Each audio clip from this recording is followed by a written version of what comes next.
Company ഈ ഉൽപ്പന്നം വിജയിക്കപ്പെടുമ്പോ അദ്ദേഹത്തിന്റെ ലാഭത്തിനകത്ത് ഇത് വിൽപ്പന നടത്താൻ ചെറിയ ലാഭം കൊടുക്കുന്നത് കച്ചവടത്തിന് തന്ത്രമാണ് എന്ന് ചിന്തിക്കാൻ ബോധം ഇല്ലാത്തതല്ല, ഇത് കേൾക്കാൻ തയ്യാറാവണ്ട. ഈ ഓപ്പർച്യൂണിറ്റിയെ തള്ളി പറയുന്നതൊന്നും ഈ ഓപ്പർച്യൂണിറ്റി കേട്ടവരല്ല, മനസ്സിലാക്കിയവരല്ല, മനസ്സിലാക്കിയ തള്ളി പറയുക. അതുകൊണ്ട് ആദ്യമായി ഈ ഓപ്പർച്യൂണിറ്റി ആരെങ്കിലും എന്തിനോട് പറയണത്, നിങ്ങൾക്ക് ഇതിനകത്ത് നേരത്തെ അരീസാത്തിന്റെ തൊഴിലോ എനിക്ക് കിട്ടിയെന്ന് തൊഴിലോ ആഴ്ച രണ്ടേ മൊത്തോ അതൊന്നും കിട്ടുമല്ലോ ഞാനാണല്ല, അത് നിങ്ങൾ വിചാരിച്ചിട്ടുള്ളൂ. പക്ഷെ ഒരു കാര്യം ഉറപ്പിച്ചു പറയാൻ പറ്റും, നിങ്ങൾ വഞ്ചിക്കപ്പെടില്ല, നിങ്ങളുടെ നയ പൈസ നഷ്ടപ്പെടില്ല. മുടക്കുന്ന പൈസയും മൂല്യം ഉൾപ്പെടുന്നതൊക്കെ ഞങ്ങൾ പോകുള്ളൂ. കച്ചവട അന്തസ്സായിരിക്കും.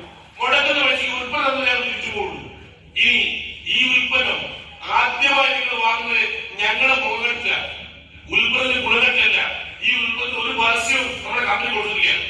ഇതൊരു ടി വി ചാനലിൽ കാണില്ല, ഒരു പത്രത്തിൽ കാണില്ല, ഒരു പരസ്യത്തിൽ കാണില്ല.